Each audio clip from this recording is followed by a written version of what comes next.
Good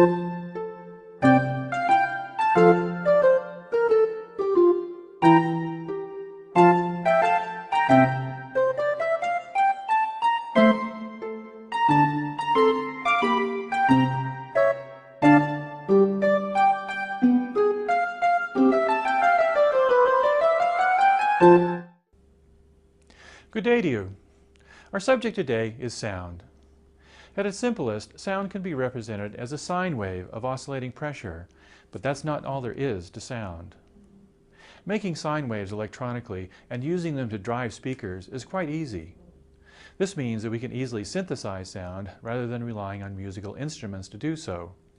And this allows us to easily explore some of the basic properties of natural sounds that give them their rich quality. We explore this richness with some real musical instruments in another video in our series. Here, we'll explore it with electronically synthesized sounds. You'll be surprised at the results.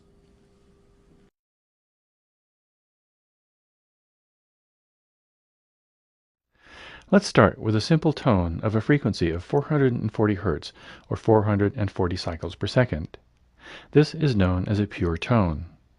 On the piano keyboard, 440 Hz corresponds to a note of A above middle C. Here is what a 440 Hz sine wave sounds like, and here is what a 440 Hz pure tone looks like on a device that plots amplitude versus time. Sound's basic features, namely loudness and pitch, come from variation in the properties of the sine wave. Let's take our pure tone of A. We step down the amplitude in steps of 2 decibels, reduce the amplitude, and the sound intensity decreases. Frequency of the sine wave is related to its pitch. Again, let's begin with A above middle C and step our way up through the keyboard, key by key, up to 880 Hz. In musical terminology, this is the next highest note of A, and this span is known as an octave. An octave spans a frequency range of 440 Hz. Each note on the piano corresponds to a half interval, and there are 12 half intervals in an octave. Each half interval corresponds to a change of frequency of 440 Hz divided by 12. This is a change of 36 2/3 Hz for each interval.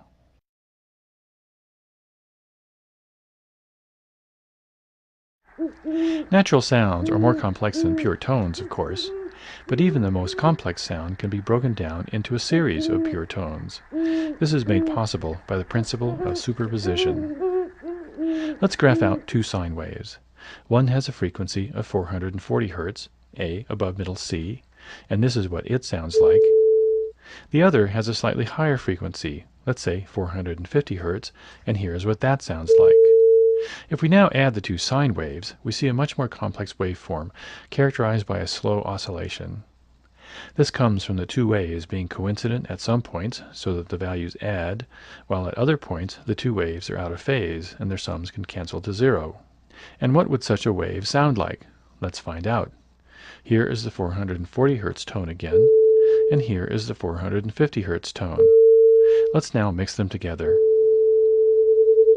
The 2 sounds mix just as the added sine waves predict they should, with a slow oscillation in intensity. This means that the pressures from the 2 waves add, just as the numbers in the sine waves do. In other words, a complex sound arises from the superposition of multiple pure tones upon one another. This is possible because energy, in this case in the form of sound pressure, is conserved and adds, just as numbers do. This is the principle of superposition.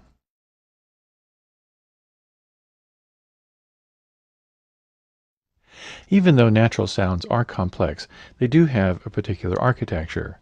Let's start with a simple one. You can get a nearly pure tone by rubbing the rim of a wine glass with a wetted finger. If you do it just right, the glass will resonate at a particular frequency and emit a sound that is very similar to a pure tone. Here's the spectrogram of that sound. The glass resonates strongly at a frequency of 1000 Hz. This is called the dominant. There are additional bands at 2000 Hz, 3000 Hz, 4000 Hz, and so on. These are called overtones. In a resonant system, overtones occur at integral multiples of the dominant frequency, 2f, 3f, 4f, and so on. The overtones represent multiple modes of vibration that are superimposed on the dominant mode. In this instance, the first overtone is considerably softer than the dominant, by about 45 decibels. Let's now put the principle of superposition to work. We'll keep it simple. We'll synthesize a pure tone of 1000 Hz and another pure tone of 2000 Hz. If we mix the two tones together, this is what we get. But remember that the 2000 Hz overtone should be 45 decibels softer than the dominant. If we adjust the intensities properly and mix them together, this is what we get. Here's the actual sound, and here is just the dominant. And let's listen to all three. The tones are indistinguishable. More to the point, the natural sound is mimicked by just the dominant tone alone. There is so little sound energy in the first overtone that we can dispense with it altogether. The resonating wine glass is very nearly a pure tone. Now let's take a more complex sound. Here's an oboe playing the second A above middle C. And here is a spectrograph of that sound. Note the much stronger overtones compared to the resonating wine glass. Let's explore this. We first synthesize a pure tone of 1320 Hz, the second A above middle C. Then a pure tone of 1760 Hz, the first overtone. Unlike the glass, the oboe's first overtone is about as loud as the dominant. Let's now mix them together. First, here is the oboe, and here is the synthesized dominant alone. The sound quality is much different. Now, let's mix in the first overtone at about the same volume as the dominant. Here's the oboe, and here's the synthesized sound again. Just by adding the first dominant, we get a synthesized sound that is similar in quality to the oboes. In musical parlance, the timbres of the two sounds are similar. So as you can see, sound is complicated, but it's put together by some simple and intelligible rules of structure. First, even though sounds are not simply sine waves of pressure, they nevertheless can be put together as multiple sine waves of pressure. Second, because these multiple pressure oscillations are also energy oscillations, this means that we can build up complex sounds simply by adding up all these simple pressure oscillations together. This is the powerful tool that conservation of energy puts into our hands. Third, complex sounds have a fairly simple architecture of dominant tones layered over with overtones that result from multiple modes of vibration in a resonant structure. These occur at simple integral multiples of the dominant mode of vibration.